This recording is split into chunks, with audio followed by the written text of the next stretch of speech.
Deux candidats à la présidence. Philip Crowther pour VOA Afrique à Nashville, dans le Tennessee. C'est jeudi et comme tous les jeudis, nous vous invitons à suivre notre tranche consacrée à la santé. Mohamedou Oumfa s'intéresse aujourd'hui à la transmission du nouveau coronavirus. En décembre 2019, lorsque les premiers cas de nouveau coronavirus sont rapportés, l'on dispose de très peu d'informations sur les modes de transmission de ce virus. C'est aussi ce qui explique que le virus se soit propagé aussi rapidement.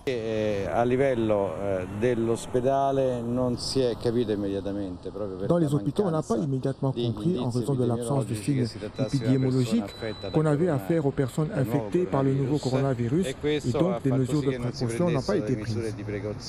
Il est difficile d'établir les responsabilités, mais il y avait un point de transmission hospitalière qui a alors contribué à la propagation de l'infection. À ce jour, la recherche sur les modes de transmission de ce virus se poursuit, le débat entre scientifiques aussi. Ce que l'on sait de façon quasi certaine, c'est que le virus se transmet par les postillons, des gouttelettes de salive expulsées par une personne infectée quand elle tousse ou éternue, mais aussi quand elle parle ou chante. Les scientifiques jugent que cela nécessite un contact rapproché d'1 mètre à 1,50 m. En revanche, ces gouttelettes sont relativement lourdes et retombent rapidement. Elles ne se maintiennent pas en suspension dans l'air. L'on sait aussi que le virus peut se fixer sur une surface souillée par les gouttelettes, les mains, les mouchoirs, les lunettes, les robinets, les poignées de porte, les boutons d'ascenseur, les rampes d'escalier, etc. Le risque de contamination intervient si on se touche le visage après avoir touché les gouttelettes contaminées. Le Centre chinois de contrôle et de prévention des maladies a effectué une analyse d'échantillonnage de surface et a trouvé un virus vivant. Ils ont officiellement déclaré au public que le virus pouvait être transmis d'objets à des personnes. Il y a une série de preuves. Il a également été prouvé que le virus peut survivre dans un environnement congelé. Les résultats de certaines recherches montrent que le virus survit 9 heures sur la peau, mais l'application de désinfectants pour les mains à base d'alcool neutralise le virus en 15 secondes.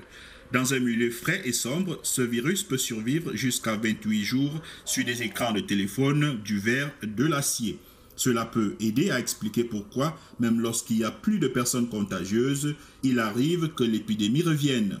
Dernier moyen de transmission, les aérosols, ces nuages de microscopiques gouttelettes de particules virales qu'on libère en respirant. Ils peuvent franchir des distances plus importantes et directement atterrir sur le visage d'autrui dans un périmètre allant jusqu'à près de 2 mètres. Ils peuvent rester en suspension dans l'air pendant des minutes, voire des heures selon la ventilation. L'OMS reste réservée sur ce mode de transmission, mais affirme qu'il ne peut être exclu, en particulier dans certains endroits fermés, très fréquentés et mal aérés.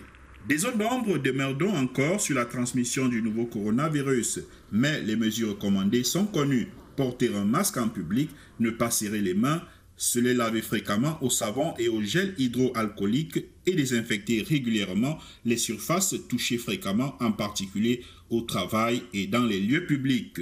À jeudi prochain pour une nouvelle chronique santé. Merci beaucoup, Mohamedou.